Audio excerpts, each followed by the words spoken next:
Have you ever been through something and you don't know what just happened, but you know it was important to go through? This is that journey for me.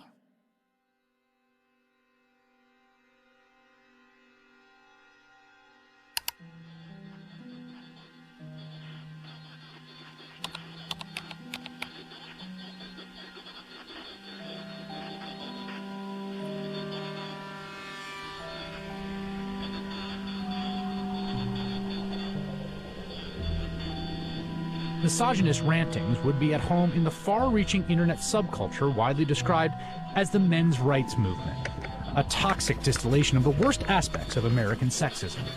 It's a universe of message boards where men get together to express their hatred towards women. I thought men's have all the advantages in the world these days. That's utter nonsense. Men are routinely ground up in a family court system that is misandrist and biased against them. They are the majority of the homeless. They are the majority of suicides. They are the majority of the drug addicted. They are the majority of the unemployed. They are the majority of school dropouts. They are a majority of those in prison. How do we know that they're not the cause of these problems?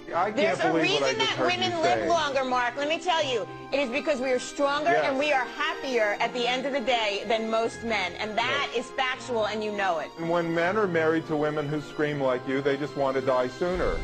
When you have women...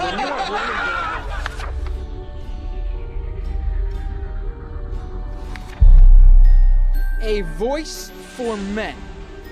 An online hub for men's rights activists, and they were founded by a man named Paul Elam.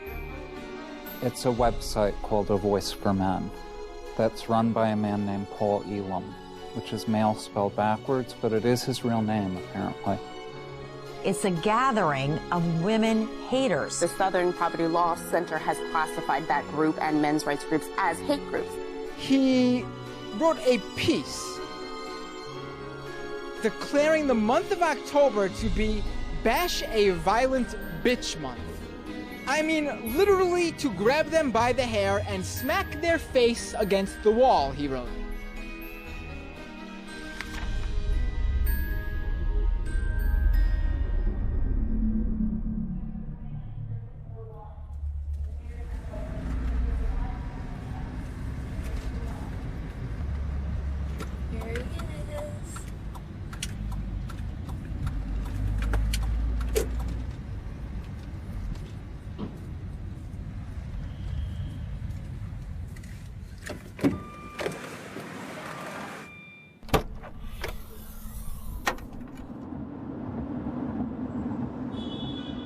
You may be wondering why I'm sitting in a car with notorious men's rights activist Paul Elam.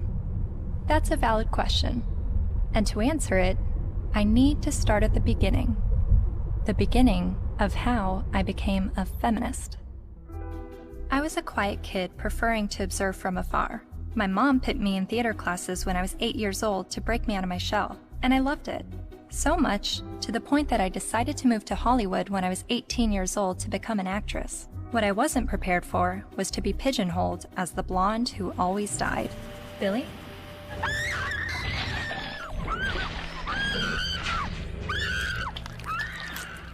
Granted, I had a good scream. But the characters I played weren't alone in feeling objectified. I was commonly harassed on the streets, hit on by married producers, told by photographers to come back when I lost 15 pounds and got a boob job, and a plethora of other uncomfortable experiences, all while still being a teenager. I started to realize my role in the world seemed a little too similar to the unfortunate roles I was auditioning for, and it was not how I saw myself or the person that I wanted to be. So, I quit acting and bought a video camera to tell the stories I wanted to tell. And now, I've been making documentary films since 2008 when I was 21 years old. Most of my work has been about women's issues and sexuality. I've covered a range of topics from the phenomenon of purity balls to reproductive rights, single motherhood, and LGBT rights. After releasing my film in 2012 about marriage equality, I was at a loss of what topic to explore next. And that's when two horrific stories broke the news. two-star high school football players in Steubenville, Ohio, have been found guilty of raping a West Virginia teenager. The video shows the former Steubenville student callously joking about the incident. That's like rape. It is rape. Bro, they raped her. You know, you do it? Bro. They raped her. This is the funniest thing I've ever seen. Outrage across India as a 23-year-old woman, the victim of one of the most horrific rapes India has ever heard of. A 90-minute horror for a 23-year-old medicine student on this bus. Gang raped and beaten. Her friend assaulted and thrown out of the bus. Every day, every woman is facing violence on the street. I started to research this rape culture.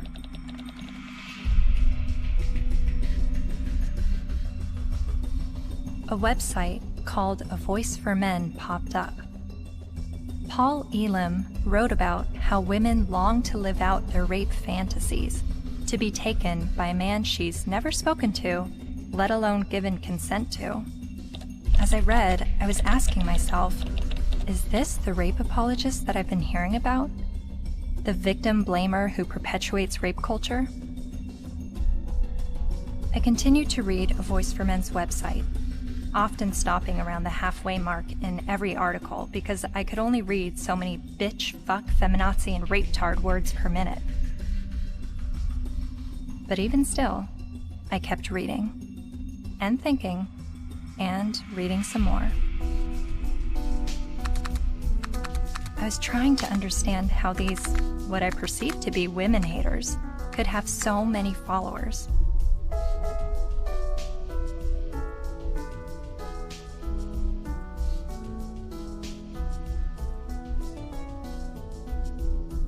So, I decided to meet these MRAs.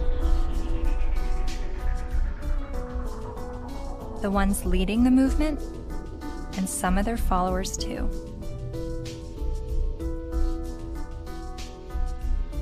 And this begins my journey down the rabbit hole.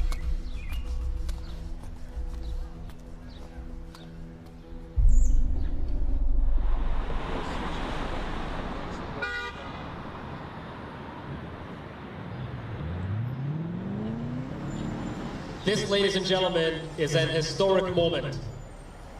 Never before has there been a gathering of this magnitude to support men's and boys' issues. We have got serious problems. I have been working in this area advocating for the rights of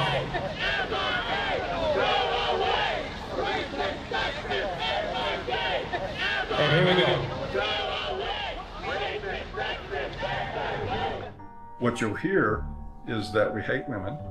You'll hear that it's a backlash against women's rights. You'll hear that we're regressives that want women back in the kitchen and making sandwiches and barefoot and pregnant. You're just bitter, you're a loser, you're a whiner, you're ugly, you're undesirable, you're lazy, you're scary, you must be a racist, you must be a misogynist. When we do speak out, women often don't want to hear what we have to say. And so then we're called names, we're called whiners. And this is the way people who don't want men to talk about issues try to shut us up. We all know that you guys are a fascist, Nazi front group of white supremacists. No other way to openly organize other than calling yourselves a men's rights group. We're somehow disempowered because we're white men. Maybe it's just because you're pathetic. We're here to fight how misogynistic assholes think they have the right to oppress women. White men are starting to feel misplaced because women are sharing space. It's disgusting, and scroll the fuck up, and don't confuse suffrage with oppression. Everyone suffers. It's universal. I am a man, and I need feminism. And it is crystal clear that the problems for men and boys are real. I would like to turn the microphone over to Paul Elam of A Voice for Men for some words.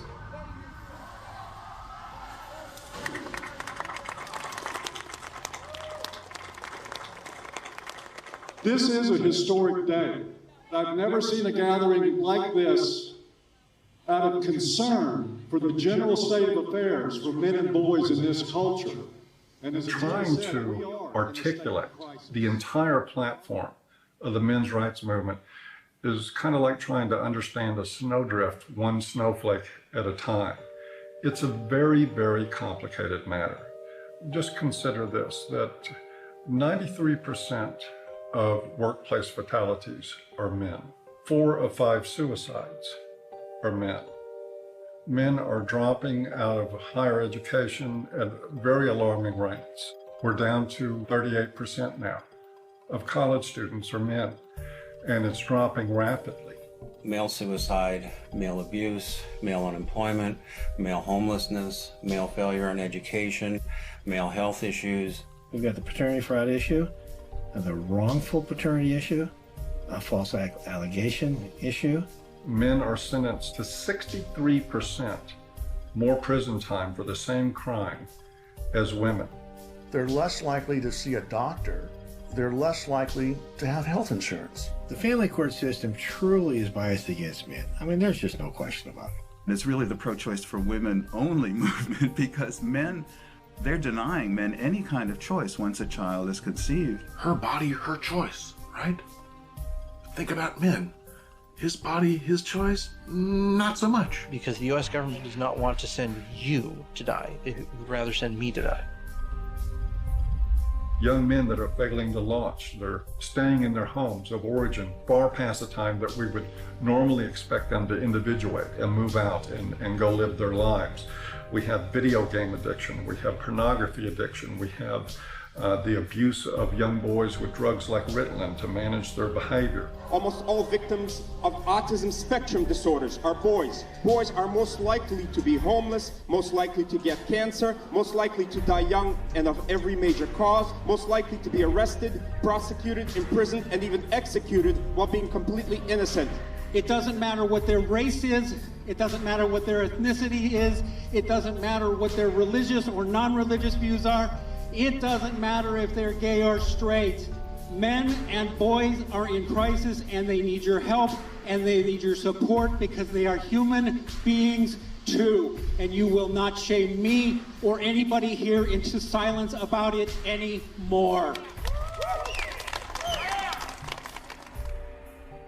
But if you start to talk about those issues and address them in terms of how they affect men and boys as a group, people get hostile about it. The idea is that men have all the rights, they've always had the power.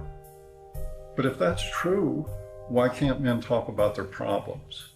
And that's what really got me interested in this to begin with.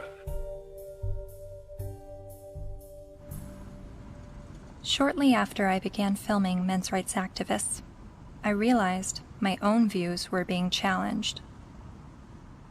I kept a video diary throughout filming, and I've decided to share some of those diaries with you. I really do feel like learning about the men's movement and their specific issues, the issues that they have issue with, it's hard for me to completely understand them and just automatically feel welcome in that space of talking about these issues, because at least with feminism, whenever I heard about the issues that feminists were fighting against, I always felt like I had something to draw from and experience to be on board with that. And that's always been why I've been drawn to the feminist movement, is because a lot of what they spoke about I had personal experiences with, and with the men's movement I have very little personal experiences with the issues that they talk about.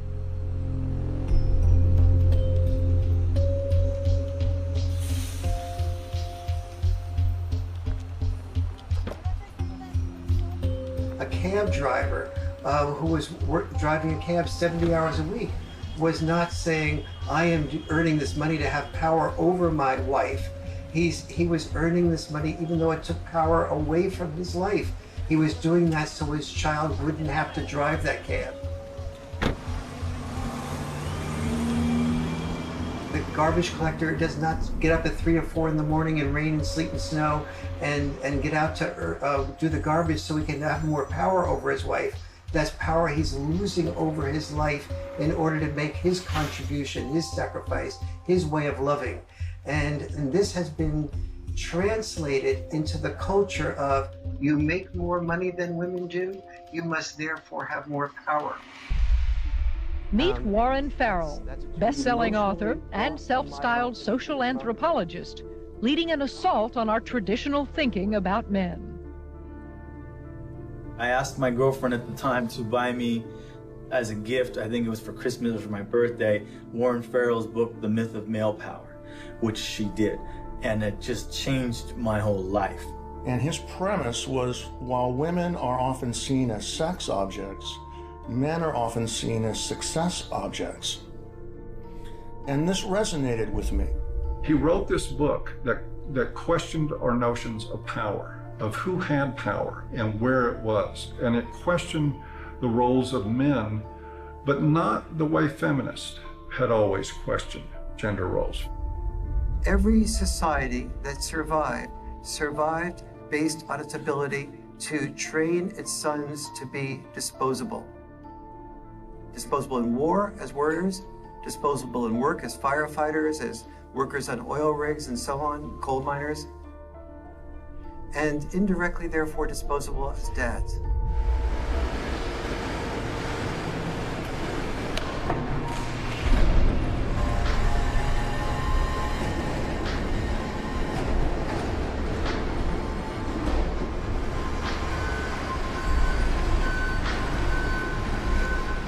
What happens in men's life when they're raised that they're worthless unless they're a provider?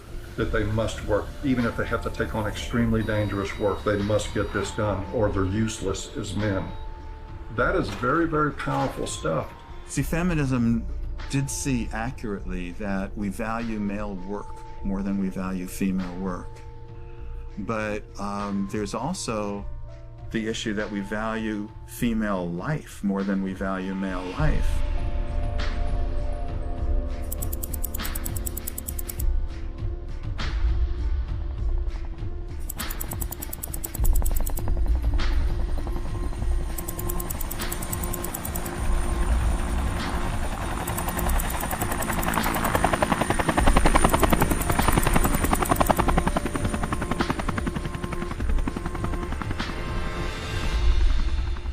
Even when that plane went down in New York City a few years ago, and that, the pilot was a hero for the way he landed it and saved everybody. Word arrived over the citywide fire frequency that a commercial jetliner was in the water with 155 people on board.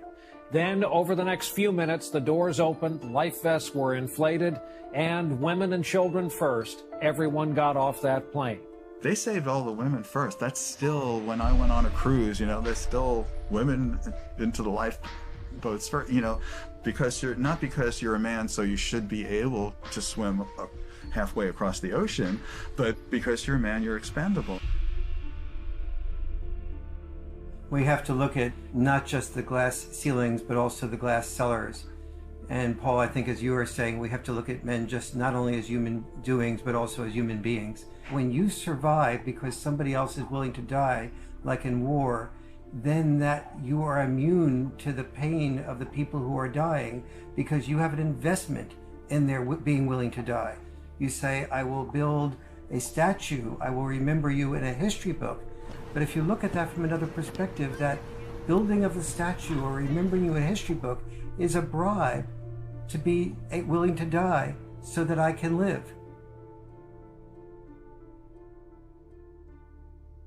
But both sexes, in the area where they are rejected, tend to turn what rejects them into an object. So the area where men... I'm watching this lecture that Warren Farrell's giving in the 90s. I see some women in the crowd, and a lot of them have their hands folded, and there is a little bit of uncomfortableness by being a woman in a crowd of people while the speaker's talking about how men are oppressed and women have it so great. It kind of puts you on the defensive as a woman. And understanding that I feel that way makes me wonder, are men having their arms crossed, listening to a feminist speaker talk about how men have all the power and women are oppressed? Are men feeling like, what are you talking about? I don't have power and we have it pretty shitty on this side of the grass too?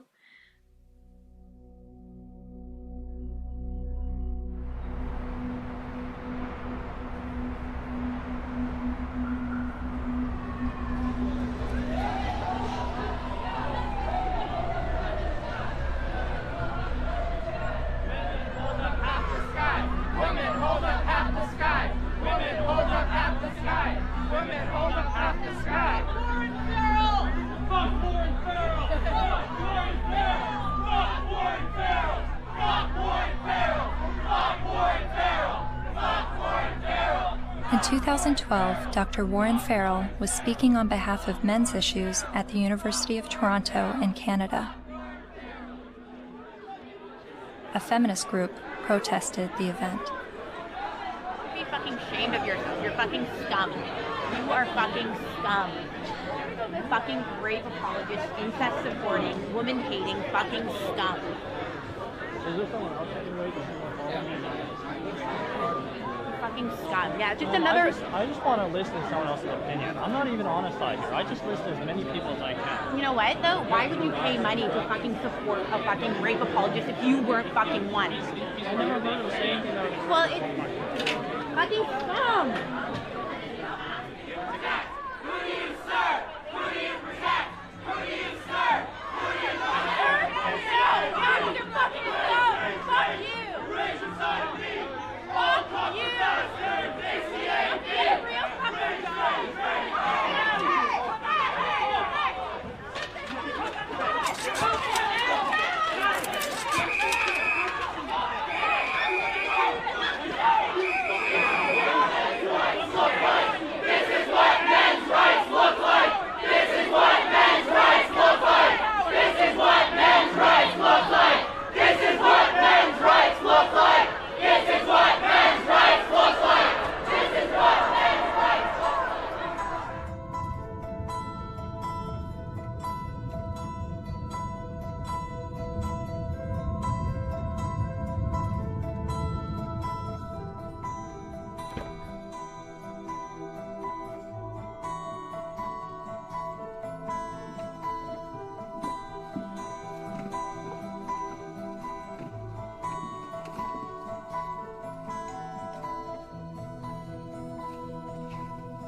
Hi, how are you? I'm Cassie. You're Cassie. Oh, for some reason I thought you were a male, which I'm just delighted that you're a female. Well, thank you. Very glad to meet you. Yeah, Come on in. Thank you. Thank you. But Farrell wasn't always so attentive to men. In fact, for years he focused almost exclusively on women's issues, rubbing shoulders with feminist leaders like Gloria Steinem. And he's still a card-carrying member of the National Organization for Women. I believe that women cannot hear what men do not say. And he's got a lot to say to both men and women in his provocative new book, The Myth of Male Power. I was making a very significant amount of money speaking around the world on behalf of women's issues alone. I went through a period of forming men's groups. And then when I listened to them, I thought, well, gee, this will be really helpful to present to audiences so that they can understand not only women's side, but men's side too, because I was really totally in the feminist camp. And immediately I saw my standing ovations drop. I started hearing that there was people saying, don't invite him there, to speak with us. And pretty soon I had, very few college and university speaking engagements. How did you originally get involved with feminism? Where did that all begin? I was doing my doctorate in political science at NYU in the late 60s, and the women's movement surfaced.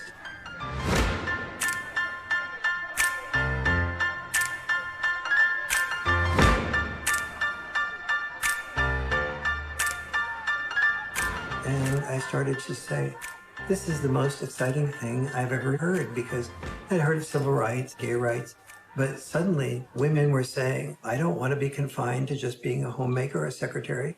And so it's like, why shouldn't women be encouraged to do everything they possibly can do?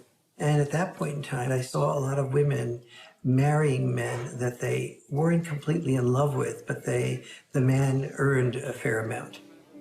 And so I thought, that's just a form of prostitution extended over a lifetime. How depressed that must make a woman. And it's not going to be good for a man either. He never knows whether he's loved for who he is or loved for what he has.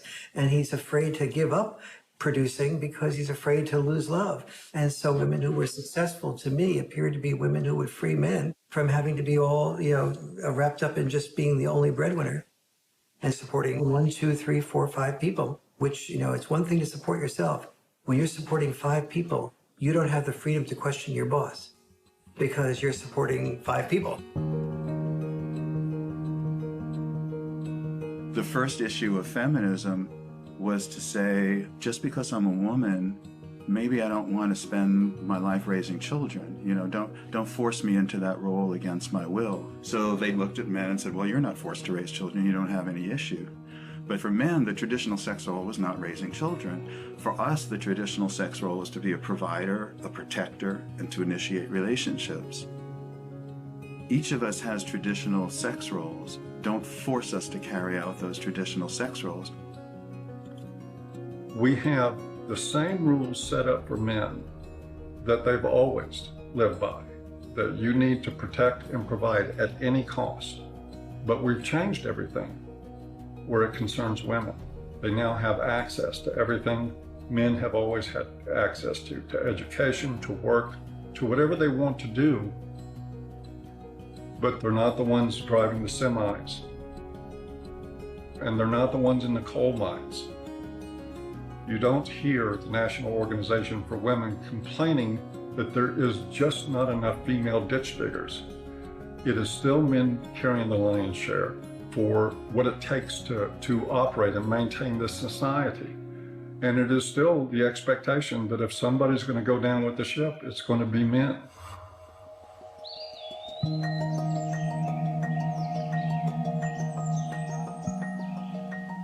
Flexibility in roles is where we should be all headed.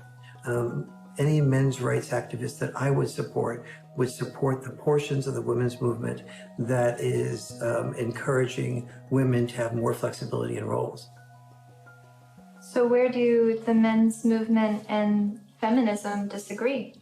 Well, only on the fundamental belief that the women's movement says men are the oppressors, that we are involved in a patriarchal world in which men invented the rules to benefit men at the expense of women. But don't we live in a patriarchy? When most of the world's nations still have never had a female leader.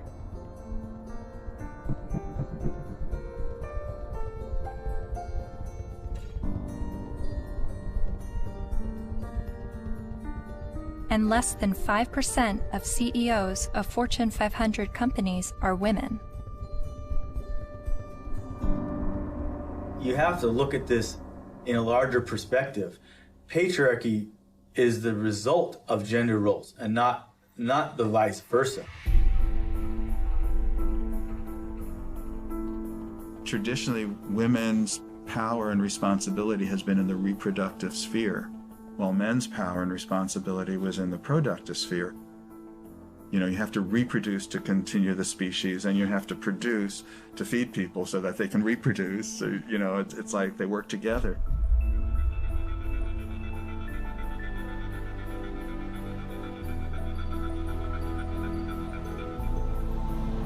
And most cultures divvied up roles because women were responsible for childbirth and were more likely to breastfeed. They're not more likely to, they did the breastfeeding. They tended to be involved in the role of raising children. Men tended to be involved in the role of raising money or making a killing of the animals or making a killing on Wall Street. But those were our obligations. So that's why industry was male-dominated and government was male-dominated, because that was our job. And so what we call patriarchy is men giving into the expected roles that they're supposed to give into, and many of those roles are very harmful. Working exceptionally long hours, difficult hours, dangerous jobs, getting killed on the job. Even politics, a lot of people describe as masochism. Imagine what it takes to be a successful politician. Imagine how much of your personal life that you give up, how much you work, how much privacy that you sacrifice, how much freedom in your day-to-day life that goes out the window. There are more men willing to do those things than there are women. But also, just because men are the ones, for instance, writing the laws in general, doesn't mean that the laws are protecting men. You hear about patriarchy, right? All the evils of the world's from patriarchy, but we're the ones dying. You know, and we die for you guys, you know, to protect our families, our friends. In every society that's ever existed, women have had privilege and protection that men did not. For example, we never hear about how men were excluded from the Forced Labor Convention of 1930 for years. The Forced Labor Convention was an international treaty that banned slavery and forced servitude, but it made an exception for able-bodied males ages 18 to 45. Eventually, they got rid of that, but there was still an exemption for prisoners and military, which is 90% male. Stop pretending that you're oppressed and men are your oppressors. It's a lie, and it's a hurtful lie, and it's a hateful lie, and it's wrong.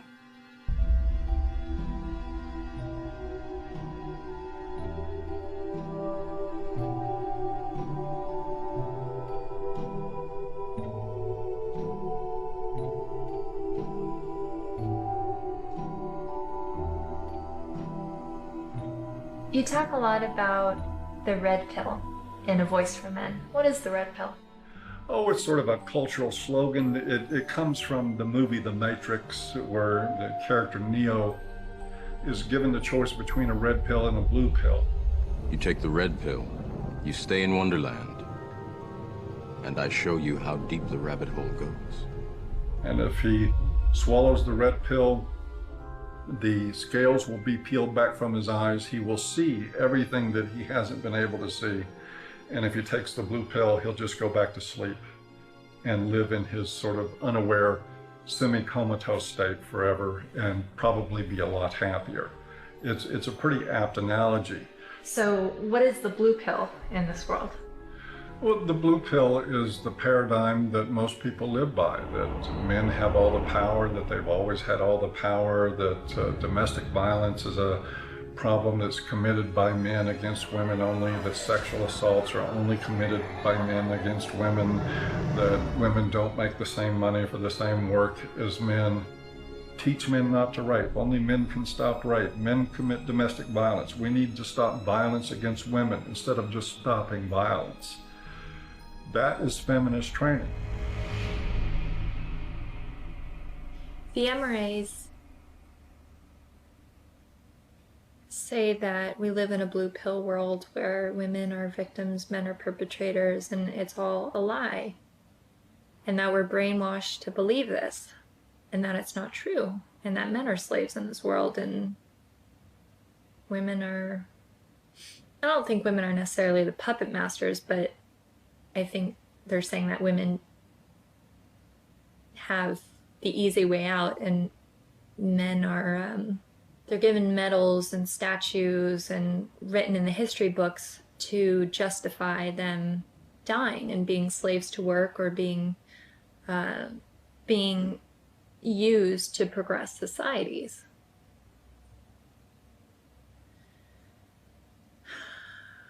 And I've believed for so long that I'm at a disadvantage for being a woman, and that I have to work harder than everyone else, and I have more to overcome, and I have more to prove just because of my gender.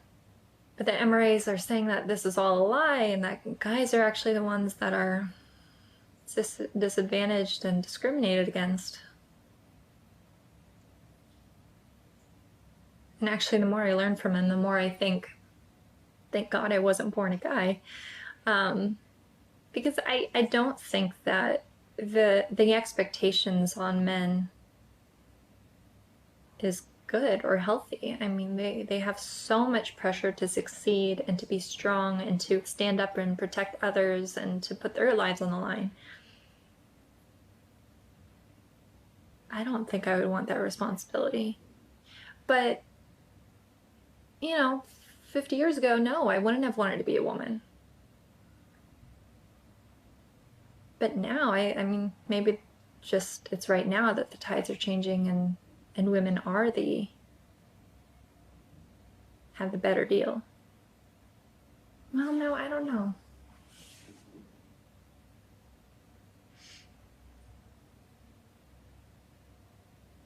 And then sometimes I think the MRAs are just duping me and giving such a strong pitch about what they believe in to convince me of something that's actually just some out there theory that men are discriminated against and women have the advantage. Yes, this is Cassie J. It's regarding a documentary about the men's rights movement. And we're looking for feminist voices now to speak in the documentary.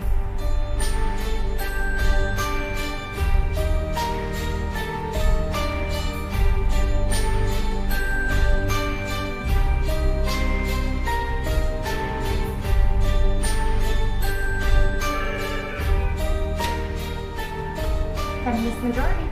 Yeah, hold on just 1 second.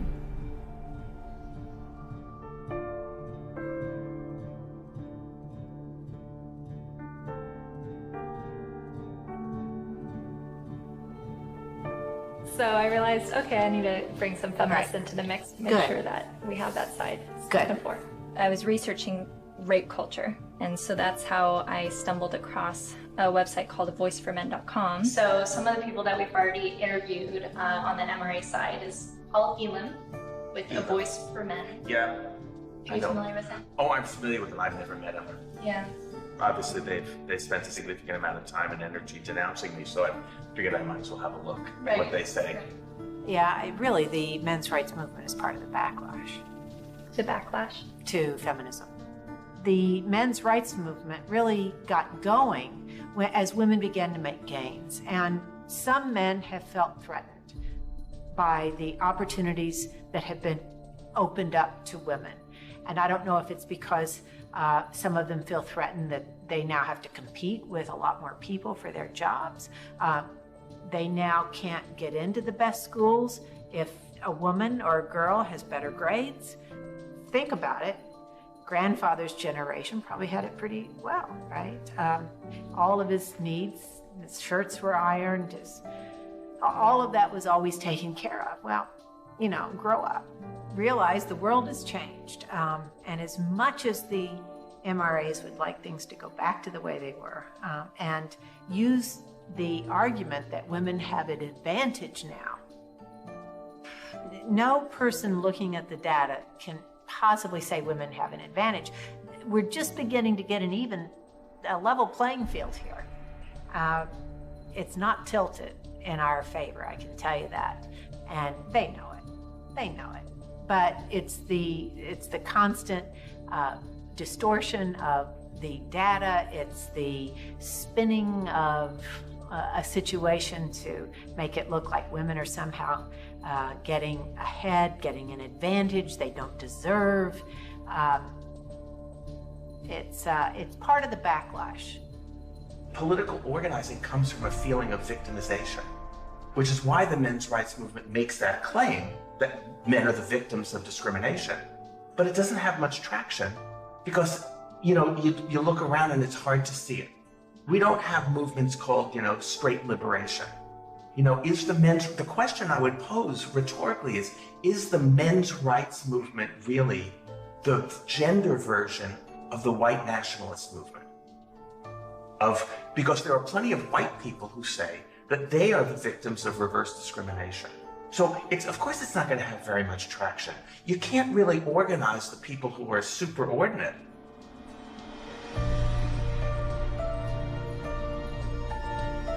So do you think that men are being discriminated against in any way? Not under the law.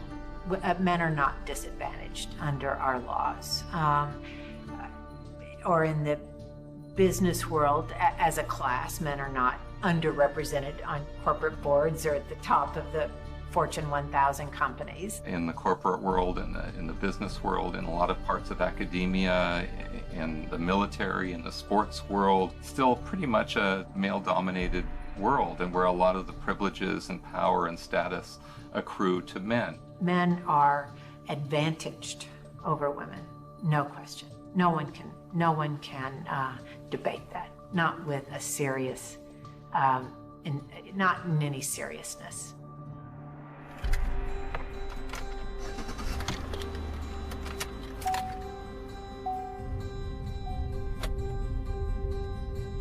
I was a math major as an undergraduate, and one of the fundamental things about geometry is the distance from point A to point B equals the distance from point B to point A.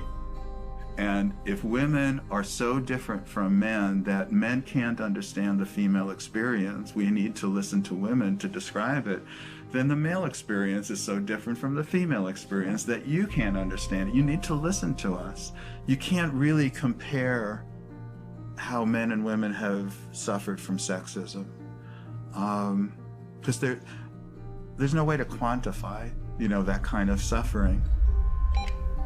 So if a woman says, well, I miss 30% of my income,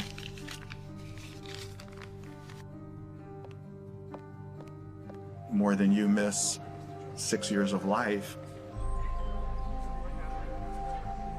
there's no way to quantify that. Or I've lost a job opportunity because I'm a woman. There's no way to say, well, I've suffered more than you because you've lost a kid because you're a man. We can't, but it's serious. It is serious. And at least if you're denied a job because you're a woman, at least you can go to another company and apply for a job, But you can't, when you lose your kid, like you can't say, well, okay, I'll get custody of that kid, I'll try for that one. It's a terrible thing that happens. There was a case, the Serpico case. You might be too young to know the movie Serpico with Al Pacino. It was about a New York City undercover cop. He gets shot at the end of the movie and retires from the police force. And he was a real man, Frank Serpico. A woman after the movie, after this was made, decided she wanted to become a single mother and tricked him into fathering a child. And the court accepted that because she told her friends she was going to trick him, and they testified, and the court said, yes, you were tricked into it, and still awarded her over 90% of his police pension. So everything that he goes through in this movie to including getting shot to earn his pension, she won by sleeping with him one night. My son's mom wanted to have children with me, and I had always refused, saying, you have this anger problem, you need to get counseling, I'm not going to consider having children with you until that's dealt with, because she would lose her temper almost every day and just use any weapon she could, and like a child's the perfect weapon. So I was really definite about that. But she also used to proofread my articles for me. And I wrote an article for Playboy about Serpico. And when she read that, she told her friend she's going to trick me into fathering the child. She doesn't need my permission. And so that's how my son was conceived. Then she said, if you want to see your son, you have to stay in a relationship with me. But if you break up with me, I know all the things that a woman can do to a man. She read all my articles. She saw my talk shows. She said, I know all the things a woman can do to a man, and I'll do them to you. So that's what I had to deal with. Like everything that I had been raising awareness about for the previous 17 years, then she combined into one thing for me to live through. It's really ironic. For the first 5 to 7 years, I guess, we would see each other 4 times a day for exchanges. On average, every single day, I had to deal with some scene. A scene meaning she would just not show up, or she would hold the kid out and then pull him back and hold him out and pull him and just kind of play with me, or she'd let me have the kid and then she'd stand in front of the car so I couldn't move. You stay in Mommy Town tomorrow. You stay in Mommy Town for a couple of days, 2 days, and then you come back to Daddyville. Another time I saw her hold him by the shoulders and say, Daddy is a bad man. Daddy is a very bad man.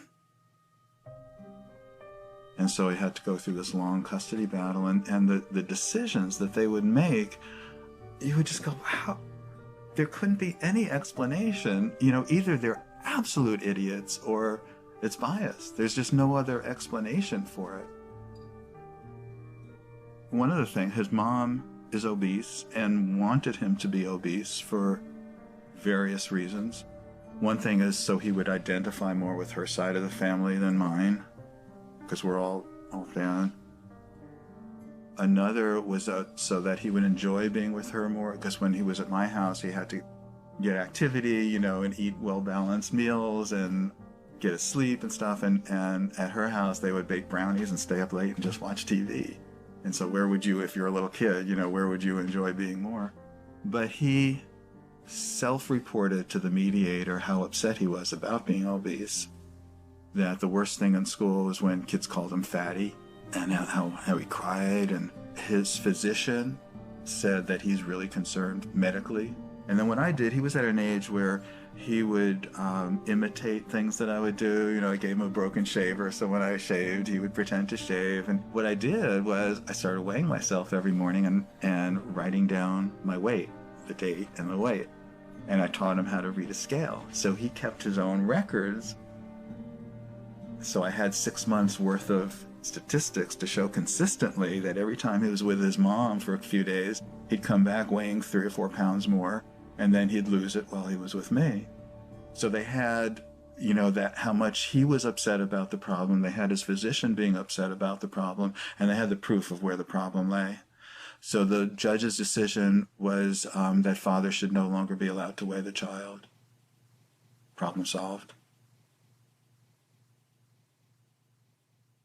After 14 years, my body gave out.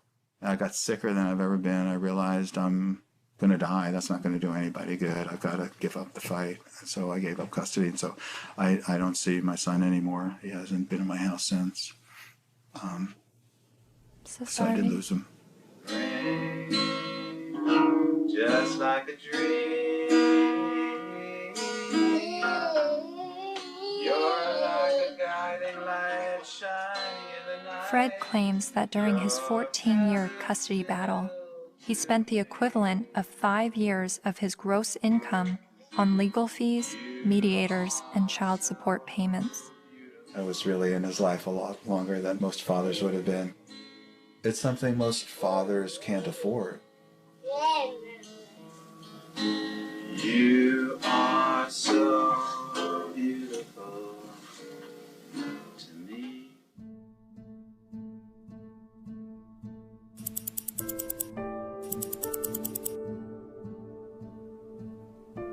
We generally know that fathers don't get as good a deal in family court, and we don't really complain about it until it happens to us. And even then, a lot of men don't.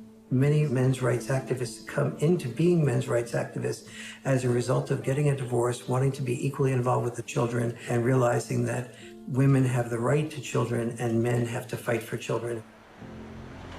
When your family courts run on the supposition that mothers are more fit to be custodial parents and that fathers are more fit to provide a check every month and to become what we like to call Uncle Daddy, where they visit their children.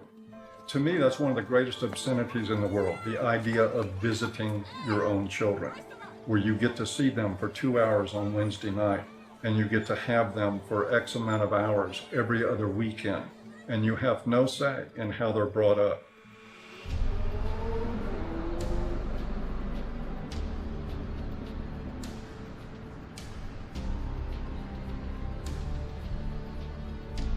You know, I can't tell you how many men have been in this office, in that chair, in tears because they can't see their kids.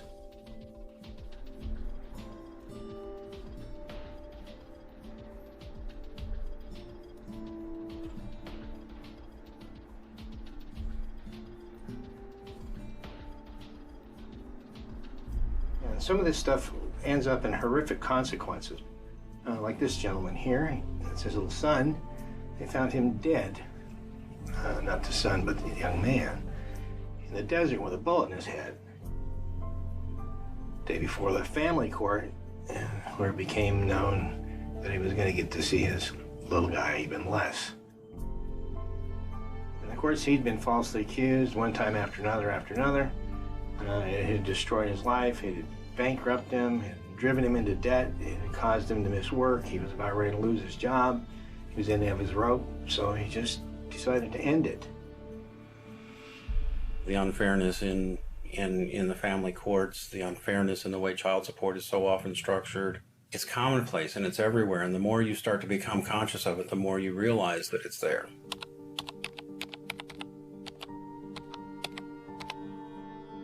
I started to research some fathers' rights issues and came across some harrowing stories.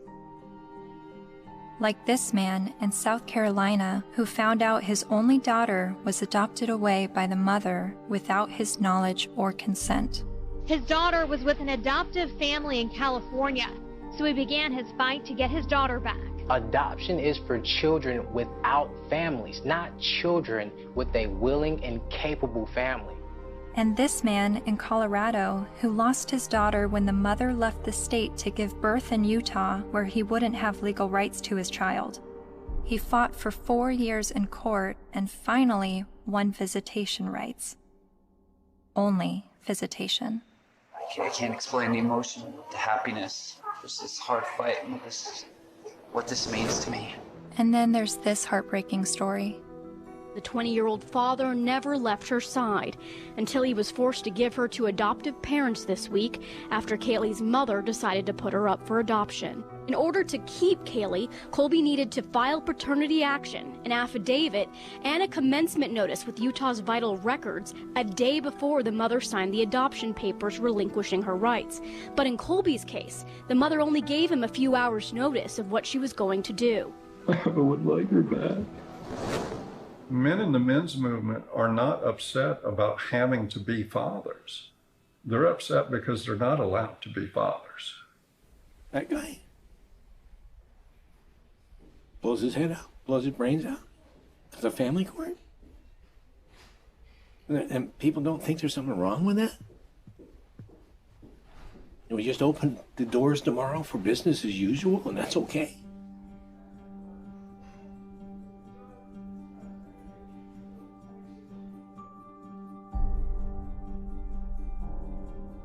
I've always thought of feminism as being the fight for gender equality. And yet, I've never heard about fathers' rights and the injustices going on in family court. Why is this? I decided to ask gender studies professor Michael Mesner. Well, I'll just say I don't think it's... I don't think that a lot of their assumptions are correct to start with. There's no doubt that there have been some men who get just screwed by court decisions and custody cases. But I think when you look at the broader patterns, it's still the case that in intact heterosexual families with kids, women are still doing the vast majority of the housework and childcare, and there's a lot of sort of father absence, lack of participation by fathers, some of whom I think then after divorce happens end up suddenly wanting equality, as fathers when they haven't really been participating equally as fathers before. So to me, it always kind of swings back to the feminist perspective of how we need to push for full equality across the board, including before divorces. If we have that, then we might expect more symmetry after divorces happening. The more I researched fathers' rights, the more I realized how deep this rabbit hole goes. Not only in the amount of issues, but also in the vast array of perspectives on these issues. I decided to create a flowchart of what I thought fathers' options might be following a surprise pregnancy. I then put a green line for the paths that I thought would be good turnouts for the father, and I put red lines for the paths that seemed to not be good for the father. Then I created a flowchart for women's options, and did the same with green and red lines. And as I stepped back, I saw all the red lines for the women's options if she does not want the child. But something dawned on me. Of every path the biological father could go down, he's at the mercy of the woman's sole discretion. Although women have very difficult choices to make, she at least has the choice. But for biological fathers, they have no say over their parental destiny.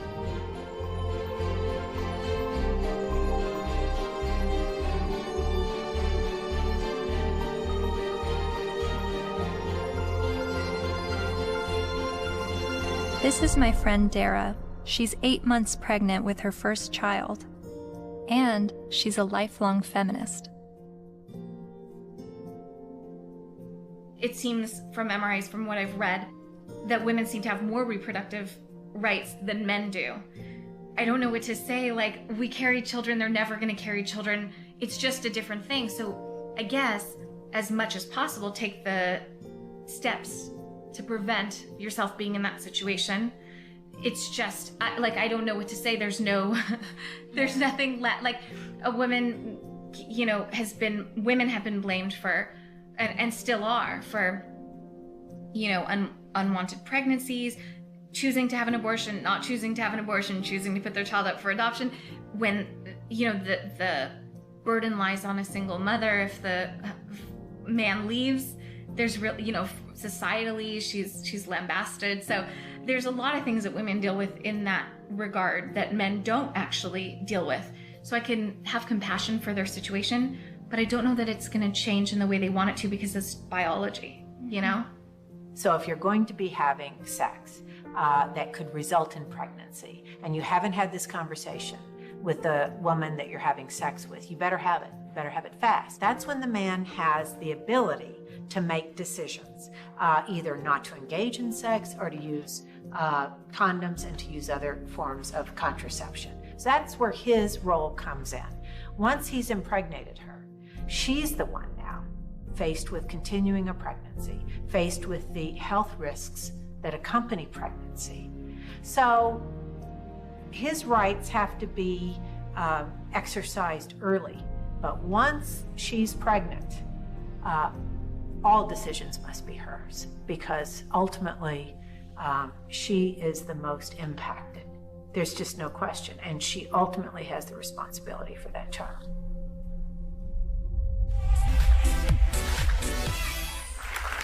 So before we were married, he promised me we would have 2 kids, and now he doesn't want any more. My friends think I should trick him and stop taking my birth control. Men have never been in control of our bodies. We're the ones in control. Clap if you think that she should trick him. My people. Up next, everybody. So it sounds like men's reproductive rights are limited to the choice of whether or not to have sex and the choice of whether or not to use protection. But what if he's tricked into fatherhood? Or what if he's not even the father? What does paternity fraud look like? It's ugly. It's extraordinarily ugly. And we have to distinguish between paternity fraud and wrongful paternity. What's the difference? Wrongful paternity can be innocent. Okay, we went to a party. I had sex with 6 guys. I think it was when I was hanging out the window I got pregnant, but I wasn't sure. But, you know, if anybody knows that guy's name, would you please have him call me? And then she names one of the other guys, and he didn't have sex with her. It wasn't malicious. It wasn't intentional. She wasn't trying to harm anybody. She was just trying to figure out who it was. Wrongful paternity. More often, and less facetiously, okay, I'm married, I had an affair. Obviously here, there's all sorts of problems because there are more victims than the person who's named as dear old dad, who may be the wrong one. There's everybody involved in the family, like a situation in Texas where the family had 5 little towhead kids, all guys, all little blondos. And all of a sudden, one day, one of the little blondo kids gets in trouble, has to go to the hospital. They can't get a hold of mom. They get a hold of dad. Dad rushes to the hospital. Needs to give blood. Whoops. Can't do it. Wrong blood. What? All the kids look alike. Turns out it was the guy down the street. You've heard of this case? No, it's a real case. So what happens to this family? Can you fathom what happens to this family? How do you think the kids feel when they find out their old dad isn't their old dad and it's the guy down the street? How do you think dad feels? That these 5 little boys that he still loves dearly, when he finds out they're not his bio children, but he still can't tear away because he loves them. He's devoted himself to these. How do you think he feels? I mean, it's horrific. Horrific. That's not wrongful, that's deliberate. So that's paternity fraud. That's paternity fraud. She knew who the father was and lied about it. Paul was right when he said, trying to understand the men's rights movement is like trying to understand a snowdrift, one snowflake at a time. There are unique fathers' rights issues that vary between unmarried, married, and divorced dads. But there are also men's rights issues for non-biological fathers. Like this man who is facing jail time for failure to pay child support for a child that DNA tests prove isn't his. Carnell Alexander still owes more than $30,000 to the state for a child that's not his because the mom wrote his name down because she needed to name someone in order to get welfare benefits. And I had to put him down as the father. That was the only way I can get the system. I'm almost homeless. I'm almost in jail. I'm out of work. My money is being threatened to be taken. He says the law needs to be changed, so when this happens, as it often does, other men don't become dad by default.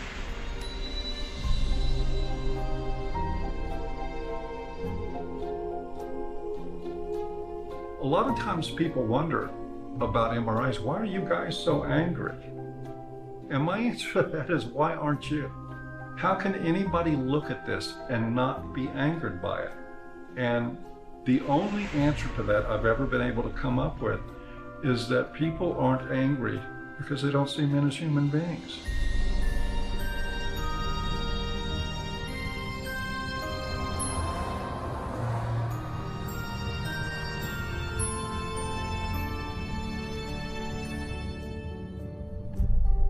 I continued traveling North America, meeting MRAs from all walks of life, hearing their personal stories, their red pill moments. I met a young man who was sexually abused when he was 16 years old while living at a residential home for people with developmental disabilities. She's the only woman I've done anything ever with, partly because it just messed me up so much. She continues working there. She hit me in the face. She actually hit me throughout the house, chasing me throughout the house. When I reported my domestic assault to the police officers, I did not at all bring up the fact that I was sexually assaulted, because if he wasn't going to believe that I was a victim of domestic violence, there was no way he was going to believe that I was going to be a victim of sexual assault. I met the honey badgers, women who are men's rights advocates.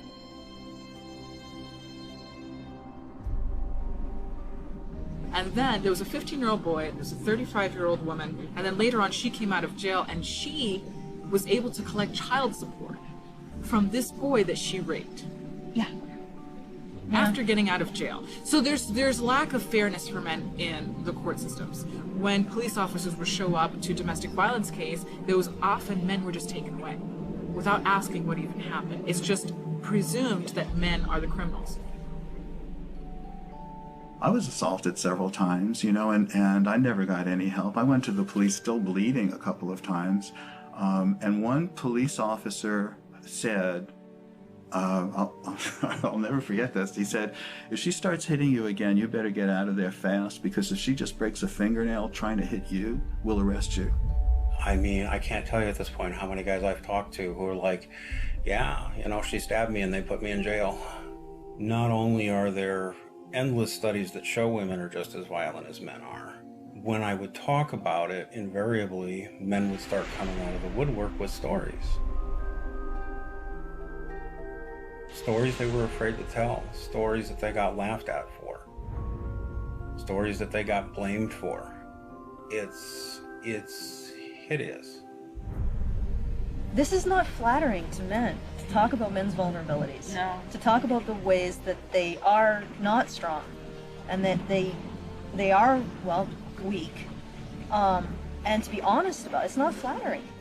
A solution for both genders is that we need to be able to recognize how men are vulnerable, and we need to be able to recognize how women are actors. Because we have a huge blind spot, especially when women do bad things.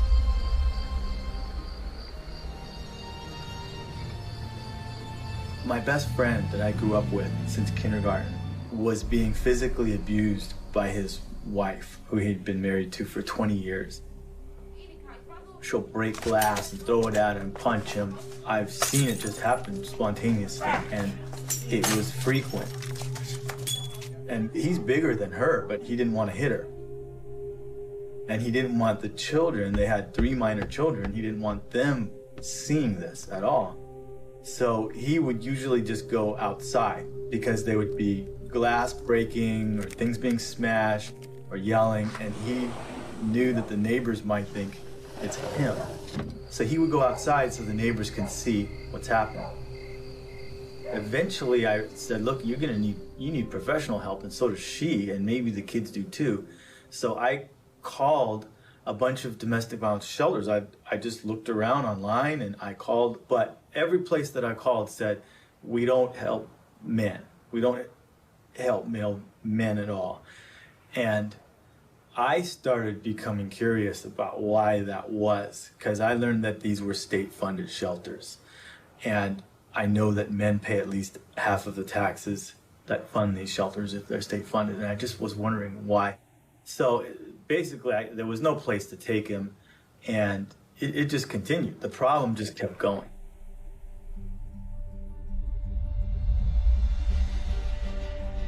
In the United States, there are over 2,000 domestic violence shelters. All of them serve female victims, and nearly all of them turn away male victims. In fact, as of 2016, there's only a single domestic violence shelter for men. My initial reaction was that there needed to be thousands more women's shelters because that many more women are being battered. But as it turns out, 1 in 3 women and 1 in 4 men will be victims of physical violence by an intimate partner in their lifetime. Sure, there's a slight majority of female victims, but how can that excuse denying men help? Couldn't this be considered gender discrimination?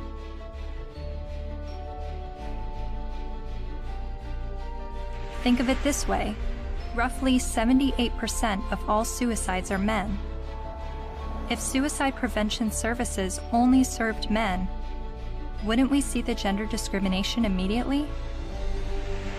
If there are over 2,000 women's shelters that turn away men, and only 1 shelter for men, obviously the resources don't match the need. How are you involved in the men's rights movement? Well, from the very beginning, when I first opened the Refuge, which was in 1971 in Chiswick in London, almost as soon as I took the women in, I got a house for men. A Voice for Men's editor-at-large, Erin Pizzey, founded the first ever women's shelter in 1971, and she is widely revered in the men's rights community. Because you see, what I knew from the beginning, most domestic violence is consensual. Both are involved. Sometimes one's the perpetrator, the other plays the victim, then it crosses over. It's not as though it's just all men or all women. It's both, and occasionally innocent victims, very innocent. Battered children grow up to batter, that's what I learned. Whether it be a man or a woman. And I now know that if a woman comes in with a history of violence in her own childhood, the chances are she will be probably violent to her children, and she will want to live on this knife edge of crisis and danger. I haven't been allowed to speak, that's the difficulty. Why is that? Because I'm completely barred from all conferences. I'm not allowed to walk up the step of my own refuge. I bought the bloody building. But no, because there's feminists, the woman who runs it is a very heavy feminist. She won't have anything to do with me. What did you say that made them hate you? That women could be equally as violent as men. That was from the beginning.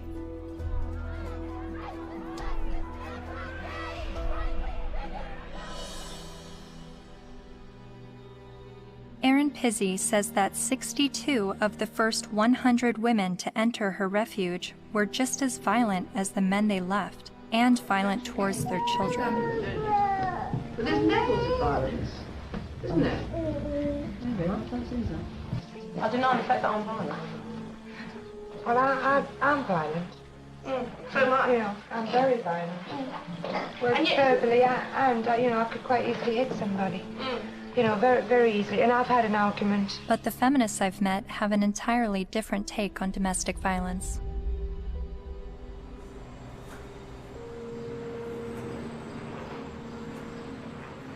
On the whole issue of domestic violence, that's just another word, really. It's a cleanup word about wife beating, because that's really what it is, or dating violence.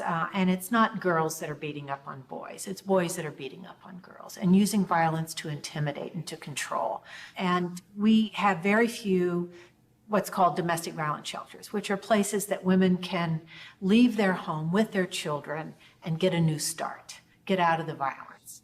But there are not nearly enough of them. We need more funding and more resources, because it is a tremendous disadvantage for women and girls.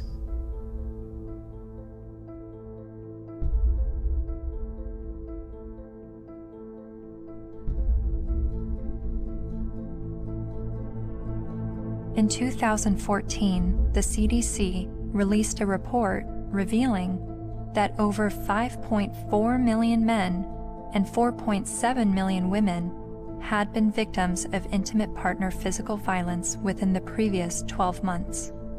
But then why does the media paint domestic violence as a women's issue? The World Health Organization says 1 in 3 women are abused by their partner. 1 in 3 American women experiences domestic violence or stalking at some point in her life. And when it was addressed as a men's issue, the speaker's point was that it's a men's issue because men are the problem. I'm going to share with you a paradigm-shifting perspective on the issues of gender violence. I don't see these as women's issues that some good men help out with. In fact, I'm going to argue that these are men's issues. Why is domestic violence still a big problem in the United States and all over the world? What's going on? Why do so many men abuse physically, emotionally, and verbally and other ways the women and girls and the men and boys that they claim to love? What's going on with men? Let's grant every single empirical case as being true. Yes, it is true. Let's just say, it is not true, but let's just assume that there is gender symmetry in domestic violence, that women hit men as much as men hit women.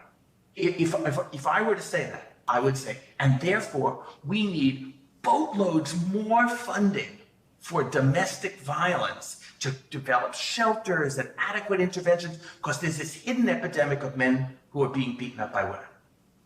Or I could say, as the men's rights movement do, therefore we shouldn't have these shelters and we shouldn't fund them because the women are all lying. Well, it seems to me that if you really believe in gender symmetry, it's not that you want to, you're not questioning the number of women. You're just saying the number of men in society. You would want to join with women who are anti-violence to say, we have a real problem here. You know, it's not even a gender problem. It's a problem of women hitting men and men hitting women. We've got to get boatloads more funding. Let's work together. That seems the logical response to this. But instead they're saying it's like a zero-sum game. If we fund the women, then we're going to ignore the men.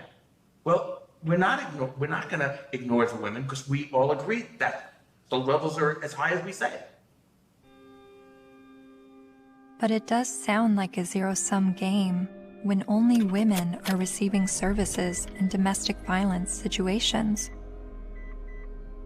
And of all the men's rights activists I've met, none of them question the number of female victims, but they are calling attention to the high number of male victims that are being dismissed. So why aren't men's rights activists and feminists working together? Michael Kimmel briefly said something that made me wonder. He said it would no longer be a gender problem if both men and women were equally victims of domestic violence. Is that why the number of male victims are never addressed? To me, it's been fraud for all these years. Why is it we have this enormously powerful feminist movement and virtually nothing for men? Originally, it was capitalism was the big enemy in the 60s and 70s.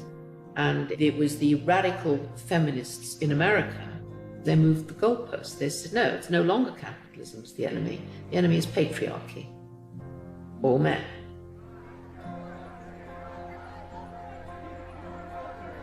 And that's how the women's movement began. And it was enormously successful.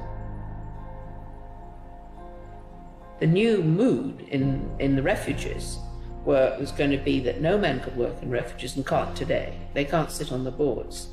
And boys over 9 or possibly 12 can't go into refuges, or you call them shelters. Their mothers have to make other arrangements for them, which I find shocking. And it ring-fenced money. I think that that particular time when the feminist movement were desperate for funding because they'd run out of publicity, and they were desperate for funding, and they needed a just cause. And unfortunately, it fell into their laps. It's an enormous industry. I mean, violence against women, they get something like, well, it's $1 billion and over a year. And an awful lot of that goes on really supposedly rehabilitating men, but essentially punishing them with something that's called the Duluth model. Duluth Power and Control Wheel. You guys know about that? No. I'll give you a copy. In 1977, I think, a bunch of crazy women up in Duluth, Minnesota figured out they had the solution to domestic violence, and it was all about patriarchy and all about men. And it's the Duluth Power and Control Wheel. Because men are all about power and control. Of course, not you ladies. You guys, you don't control anything. You have no power. You're just sweet and innocent little things. Okay. So this power and control wheel is divided up in all these things, you know, about who does this and who does that and blah, blah, blah. Of course, it's all men.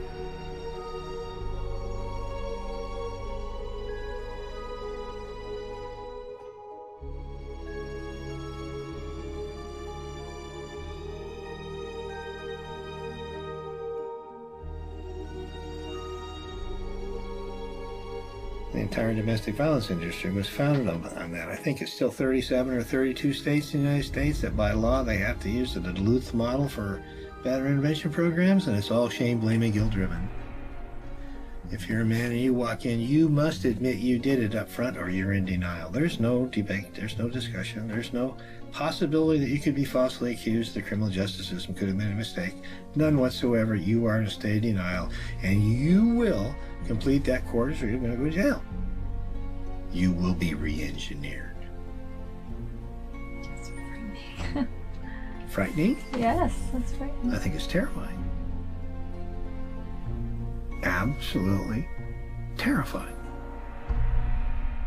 All I had to do, I had a simple choice. I could just say, yes, you're right. Men are the enemy. No problem.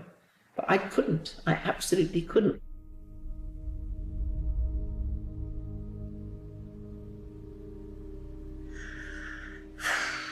Just getting overwhelmed. Because I don't know where I'm headed with what I believe and what is right and what is wrong and who is wrong and who is right, and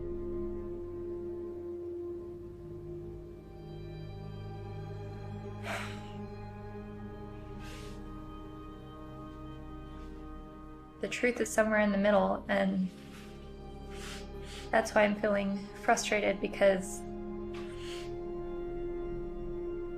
I don't know where the truth is, and I don't know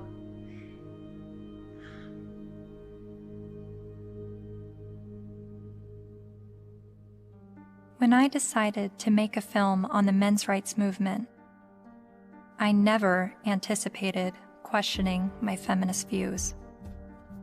But the more MRAs I met, the more I felt compelled to remind myself why I was a feminist. I signed up for a women's group. Welcome to our Women on Your Power workshop. Only 4% of the Fortune 500 companies are led by women. Women only hold about 14% of corporate executive positions and less than 20% of our governmental positions. I made video diaries complaining about how I had to change what I wore to walk alone at night, how much time it took me to get ready for work, all the housekeeping that was on my shoulders. In comparison to other gender issues, these videos seem trivial, but I made them nonetheless. I attended women's rights rallies. No to violence. That's what we are here for, to say no more to violence in any forms, especially against women and girls. I repeated women's issues in my head like a broken record. Female genital mutilation, sex trafficking, reproductive rights, maternity leave. And social media helped remind me of women's issues. We have fought for everybody else's equal rights. It's our time to have wage equality once and for all, and equal rights for women in the United States of America. We are struggling for a uniting word, but the good news is that we have a uniting movement. It is called He for She.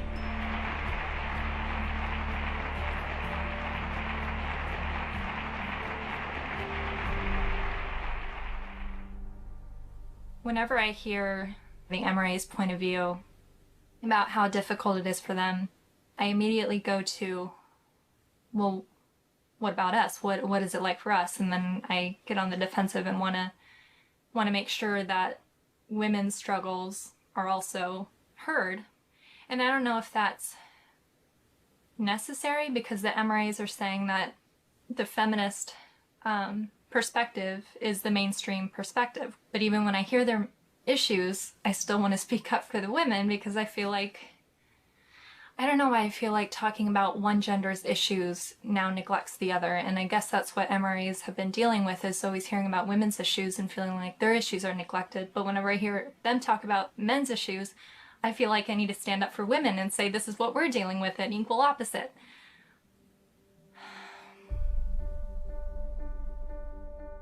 I met with men's rights activist Karen Strawn late one night in a noisy bar.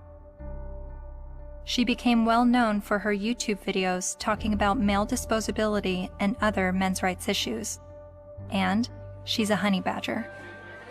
Part of what I do and what I research and what I think about is the reason psychologically why feminism seems to be such a comfortable, warm blanket emotionally for so many people, men and women alike.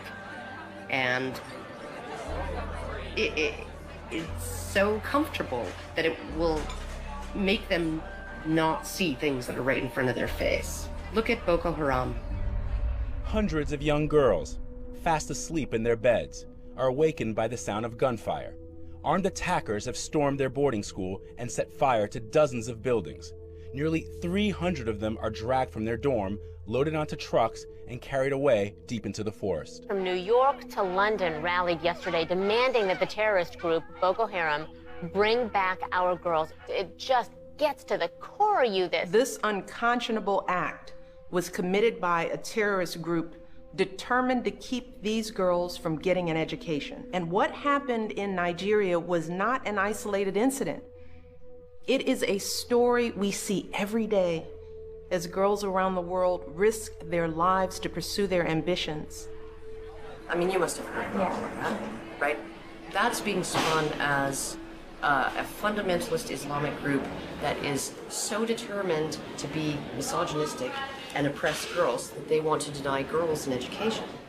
But they are not against girls being educated. They're against anybody getting a Western, secular, or Christian education. The initial attacks, and there were several of them, there were over 100 men killed and 1 woman killed. And the victims were described as people, right, or villagers. And in the previous attacks on the schools, they actually let the girls go. They separated out the boys and girls, and they let the girls go, and they told them, go home, get married, renounce your sins, and live a righteous life under Allah, right? And then they burned the boys alive. There was literally no outrage, right? It was barely reported on. It was one of those things, there was no opinion pieces on it, no nothing, right? Until the girls were kidnapped. And look at it this way, because we played right into their hands, because they want attention, right? And they weren't getting any attention from the Western media when they were just slaughtering boys, right? They want attention. And what do? They kidnap girls and sell them into marriage or slavery, right? And everybody, the UN, Michelle Obama, Barack Obama, the UK government, the Canadian Federal Minister of Defense, right? They're all promising aid and help and equipment and personnel to help find these girls and bring them back, because this is such an outrage and oh my goodness, something needs to be done. Well, maybe if, like last year, maybe if we did something then, all of these girls would be safe in their dorms right now, right? But we didn't. And the reason why they kidnapped those girls is because we didn't do anything. We didn't pay attention. And they want attention, right? And they know that attacking girls or women is going to get them attention. What are we going to do? Start a campaign, bring back our boys. Oh wait, they're dead. Never mind, right? The men, the people in Boko Haram, they're chivalrous. If those girls were boys, they wouldn't be getting education. They'd be dead. They wouldn't be sold into slavery with the hope of escape. They'd be dead. Boko Haram has been fighting for Islamic rule in Nigeria since 2002. Its members have killed hundreds of people.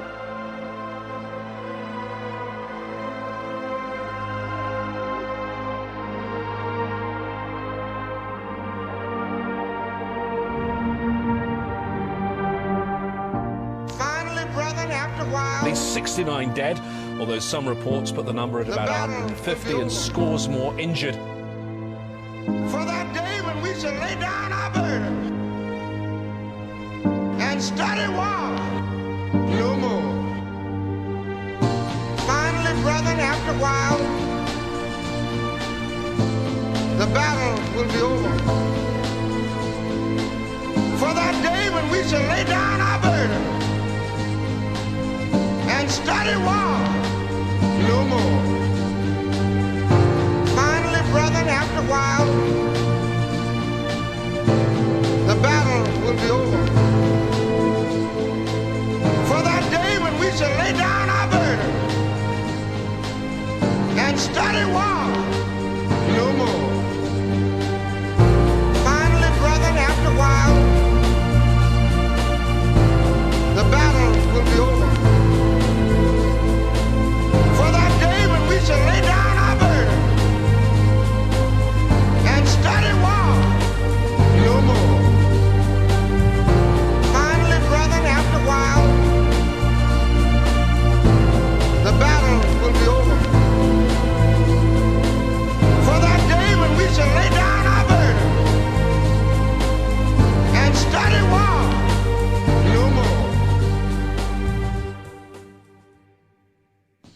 most important things the men's movement is doing, is being able to say, men need compassion, and men deserve compassion. And to have that happen, I'm not expecting it in my lifetime. It's an ocean of pain out there. This stuff we're talking about has been going on for so long. And nobody listens. Nobody cares. It's one thing when you look at what happens to women and you feel normal, healthy outrage about it, and that should happen. But when you can look at what's happening in our courts to men, in our medical establishment to men, in our schools to men, and yet we remain so cerebral about all of it. Yes, well, that is certainly something to consider. If it were happening to any other group, we would be having protests from coast to coast. And the fact is that it is happening to men every day, right in front of our eyes, and people will get angry at you if you try to talk about it. That's how deep the prejudice runs. But there have been protests, not with the intention of shining light on men's issues, but rather with the goal of silencing any discussion of men's issues. Like at Ottawa University, when Professor Janice Villamango attempted to give a lecture that questioned the feminist narrative.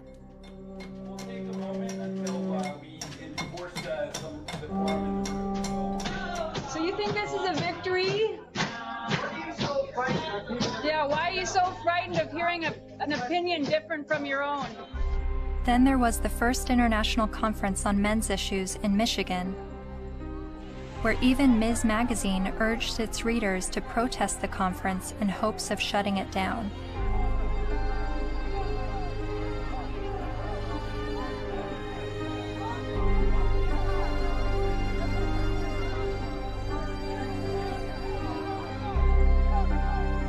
But perhaps the most well-known protest of a pro-men's rights event happened in April 2013 at the University of Toronto, when the Canadian Association for Equality hosted a discussion titled From Misogyny and Misandry to Intersexual Dialogue.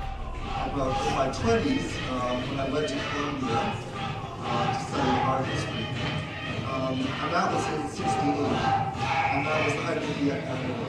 And so suddenly I was confronted with the direct possibility of being drafted for combat. And I discussed that with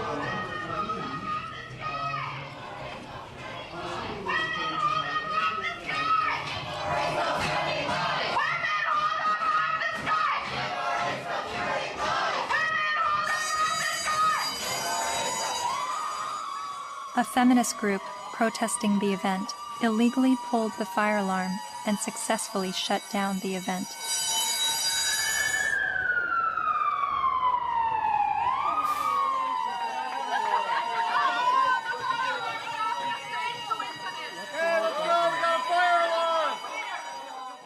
Once outside the lecture hall, feminist protesters and men's rights activists got to speak face to face. So, number one, shut the fuck up for a second. Feminists do not want you to lose custody of your children. The assumption that women are naturally better caregivers is part of patriarchy. Feminists do not like commercials in which bumbling dads mess up the laundry and competent wives have to bustle in and fix it. The assumption that women... This is a list of the things that we're working towards. Now, if you would shut the fuck up for the 50th billionth time, these are things we agree on, actually. These are things that we're agreeing on. And these are things that you've actually all got skewed fucking views on. You think that feminists are trying to take away your fucking rights, but as a matter of fact, what we're trying to do is we're actually trying to work on the same things that you're working on, but except the fact that you're just too busy hating women. You can't fucking see that we're trying to work on those same situations. Are you conflating feminism, which is an ideology, with women, which is a demographic of societies? Okay, Mr. Derailing for Dummies. Okay. You're still a hate An group. ideology. Yes. I also hate a lot of other isms. So you admit, though, racism, sexism. Oh, bullshit. Bullshit. You hate sexism, but you're an MRA. Okay, no, point taken. We win. You obviously have Sorry. read our literature. Okay. You don't actually work on anything. You're not creating any change in the fucking world. Your fucking website's a hate website against feminists. You're not actually creating any change. You're not Feminists do not want you to have to make alimony payments. Alimony is set up to combat the fact that women have been historically expected to prioritize domestic duties over professional goals, thus minimizing their earning potential if their traditional marriages end. The assumption... I'm reading, fuckface. I'm trying to I'm letting everybody else hear it, okay? It's not just for you, Mr. Entitled. The assumption that wives should... Why do you think the men's rights movement is at odds with feminism? What has created that clash and that war between each other? Well, one, feminism has spent the last 50 years demonizing men, which is sort of one of the problems. Feminist scholars have characterized men as inherently violent, inherently bad, inherently predatory, inherently oppressive. They have postulated that masculinity is a disease. Feminists aren't the only problem. The problems didn't start with feminism. So when I start criticizing feminism, I want you to know you're just part of the problem. They're just part of the problem. You calling men oppressors and women oppressed demonizes men, and I believe diminishes women at the same time. It's a way of telling men to shut up. It's a way of telling men that their experiences don't matter. You tell a man he's privileged, therefore anything he's gone through or anything he has to say doesn't matter. His lived experiences don't matter because he's privileged. So, how old were you when you started calling yourself a feminist? Or how many years ago? It was probably about 3 years ago, I guess you can say. I'm relatively new. Yeah, but I'm pretty loud, so violence only helps the oppressor, not the oppressed. A lot of MRAs say that feminism doesn't fight for the rights of men. What would you say to that? Crimea River. Really, because feminism is a movement about the discrepancies when it comes to women's equality, because we're still not there yet. You know, so don't even start with that whole, oh, but you don't think about the men's issue. Well, then, you know what? Start your own goddamn movement, which they have, but maybe make it a little more about legitimate issues like custody and alimony and things that you think are unequal, which all stem from patriarchy, not from, oh my God, feminists are trying to take away our kids. No, dipshit. That's not what we're trying to do. We're not trying to do that. I mean, if they look at the root causes of why, for example, you know, women get custody more often than men do, women are supposed to be the mothers. They're supposed to be the natural born caregivers. So obviously, duh, you has a vagina, so obviously you're going to be able to take care of the kitties. That's really what it is. It all stems from sexism against women. It's just the oppression dialectic needs to go. It's so hard to convince people to look at men's rights activism and support it without first allowing them to at least escape the stranglehold that feminism has on their minds. I do believe it is dogma. It's zealotry. There are good people in the feminist movement. There are not good people in the radical feminist movement.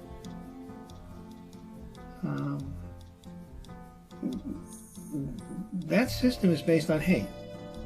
And hate is, in my opinion, hate's the most destructive force in the world. They're so quick to call us man-haters or misandrists. Misandry for life. No, like they're so quick to say that when all we're doing is talking about like patriarchal societies and structures that we want to dismantle.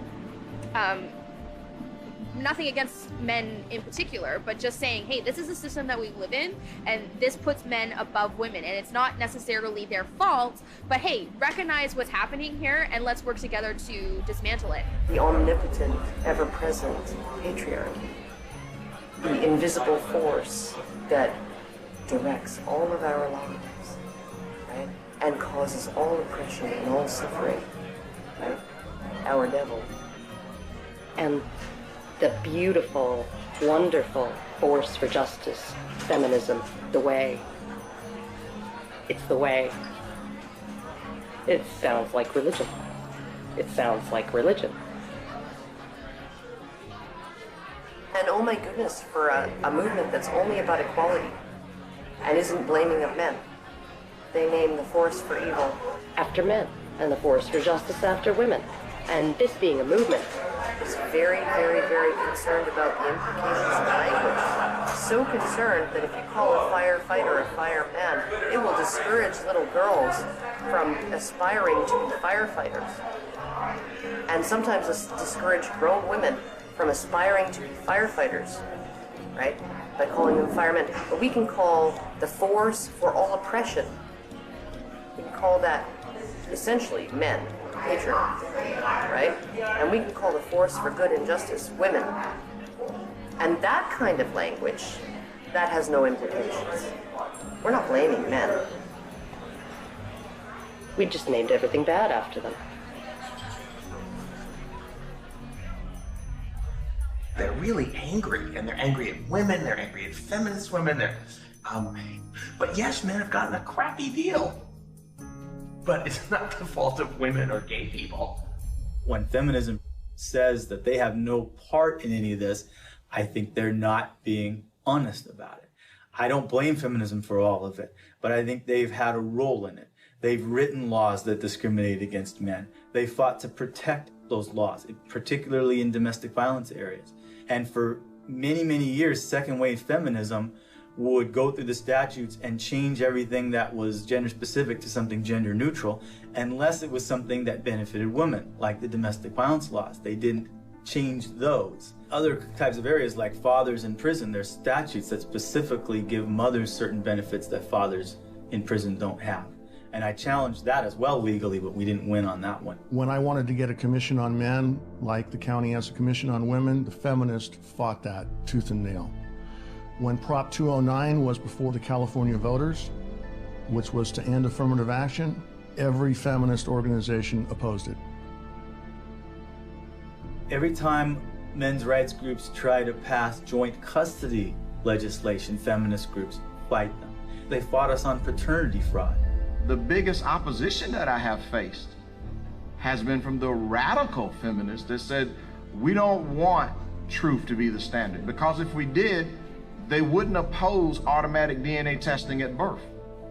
And in countries like France, they're saying, well, DNA should mean do not ask, because it's now illegal to even get a test, and if you get a test without the mother's permission, you will be criminally prosecuted. In Sweden, they tried to create a man tax. In India, the men's rights movement is trying to get the rape laws to include male victims, and the feminist groups apparently are fighting that. I'm not saying all feminists are this way, but I think the ones who are affecting public policy, who have the lobbying power, I think they are. If you just look at their actions, they don't want equality for women. They want special privileges for women and girls. And even though they know in a lot of areas men do not have equality, they are silent. The commandant of the Marine Corps said that he thinks, and I quote, all eligible and qualified men and women should register for the draft, talking about selective service. Do you think women should also have to register for selective service like men? I have to think about whether I think it's necessary to go as far as our military officers are recommending. The idea of having everybody register concerns me a little bit unless we have a better idea of where that's going to come out. Where I want people to register, I want every young person to register at the age of 18 to be able to vote automatically. And I think if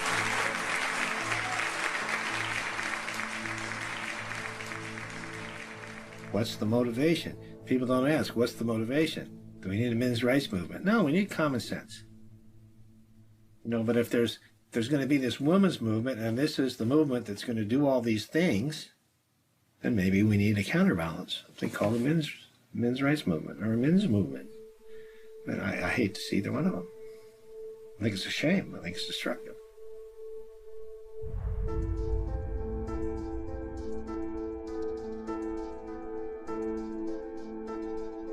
I'm hearing what the men's rights activists are saying, and I'm finding the sources to support what they're saying. Men are just as likely to be victims of intimate partner physical violence. Men have little to no control over their parental destiny, especially when he's tricked into fatherhood or he's raising a child that he later finds out isn't his. The sentencing disparity between men and women is 6 times larger than the sentencing disparity between blacks and whites. So while a black man may be sentenced to 10% more prison time for the same crime as a white man, a man is sentenced to over 60% more prison time than a woman arrested for the same crime. Boys are falling behind in education. They are enrolling at lower rates and earning less college degrees. And while not all MRAs agree on the issue of infant male circumcision, most MRAs do believe it is a human rights violation. I spent months learning about infant male circumcision, but it only took me watching a 5-minute medical training video to convince me this is a barbaric practice that needs to stop. Okay, so first thing, make sure he's well restrained. See the foreskin? Okay. Then we repeat the process with just one end and clamp. Anything that gets clamped gets cut. All that was left, a partial penis and his tiny testicles. Rhodes says Ashton urinates through a hole in his penis. She says she can't imagine now what she'll say to her son when he's old enough to understand what's happened to him. How could you explain it to your child that you don't have a penis or you might never be able to have kids?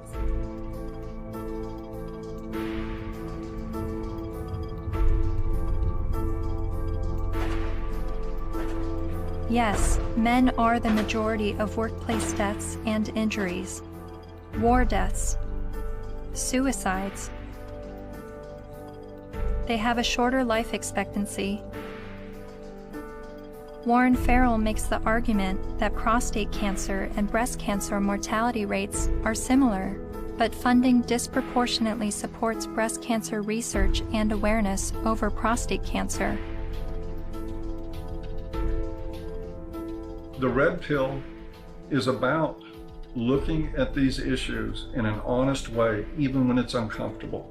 And these things are uncomfortable, but without the willingness to set aside the programming and to set aside the false beliefs about what power is and what women are and who women are. Part of what we do is a pretty serious critique of both sexes. It's brutal, but critiquing the sexes is a real valuable thing. Feminists don't want you to do it though, unless you're portraying women as victim and men as perpetrator.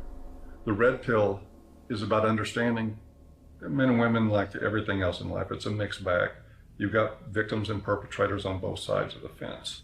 And that's all. It's real simple. It's just not easy.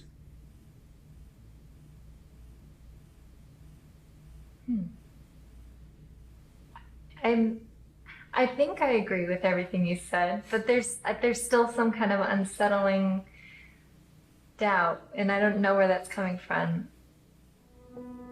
I'm recognizing all of these very serious men's rights issues. But what I don't understand is how I could be agreeing with men's rights activists. Is this the same misogynist hate group I originally discovered online? The Southern Poverty Law Center has classified that group and men's rights groups as hate groups. I looked into what I was hearing from feminists and the mass media about the men's rights movement.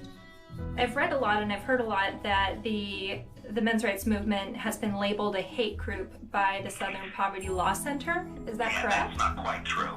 No, they got it wrong. No, this was somehow written up on some kind of anti-men's rights websites as us having listed them as hate groups and so on, and we didn't do.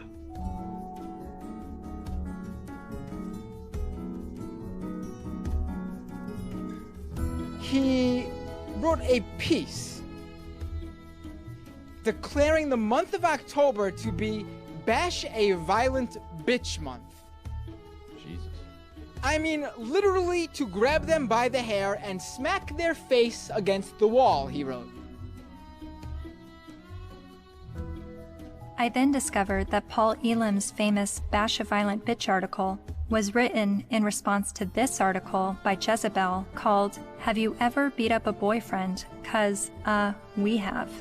The article cited a study that revealed 70% of non-reciprocated violence was perpetuated by women. The author then went on to say that she conducted an informal survey at the office, and the gist of her findings was that many women had physically assaulted their man, and it was interpreted as either being funny or he was asking for it. I couldn't help but see the hypocrisy in a major feminist website making light of abusing men, and MRAs stinging back only to have the media paint them as the abusers. Something else to think about. Arriving on campus, boys will also see the effects of women's studies programs, now usually termed gender studies programs. Make no mistake about it, however, they are still women's studies programs. I teach in the gender studies program at Wagner. There are about 900 such programs worldwide, and about 400 of them are in the States. By comparison to those 900 programs worldwide, there is one men's studies program. In 4 years, Center for Men and Masculinities is to be established at a state of New York university, the one in Stony Brook. It will be headed by Professor Michael Kimmel, a sociologist.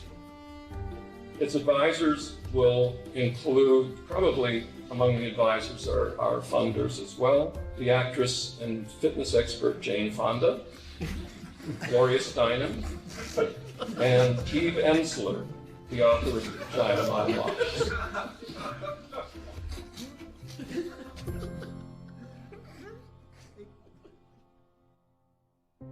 After my year of filming men's rights activists and feminists, my descent into the rabbit hole was not slowing down. My education on gender politics was really just beginning. I learned about other sectors of the online manosphere, like MGTOW, Men Going Their Own Way, and a forum on Reddit called The Red Pill, which is separate from the men's rights community and they do not see eye to eye. I'm told an easy way to remember the difference is that while MRAs want to change the system, Reddit's The Red Pill want to take advantage of the system, and MGTOW want to leave the system. There are so many perspectives on gender, and I believe they are all worthy of listening to. However, the conversation is being silenced. For a society to accept anything said on behalf of women's rights, and then to shame any dialogue about men's rights and call it hate speech is precisely the problem. I don't know where I'm headed, but I know what I left behind. I no longer call myself a feminist.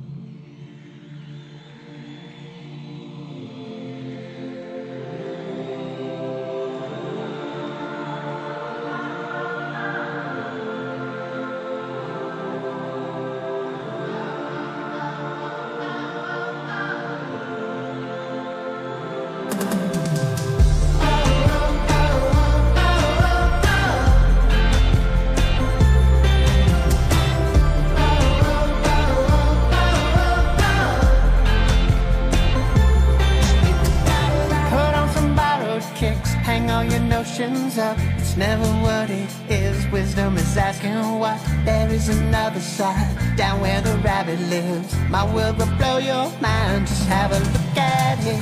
Think about it. Think about it. Think about it. Think about it.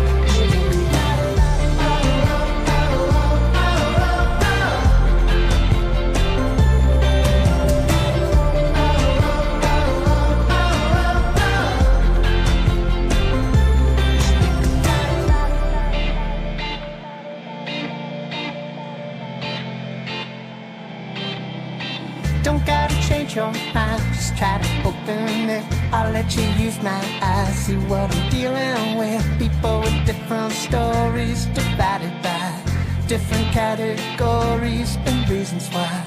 The smart speak, the wise they listen.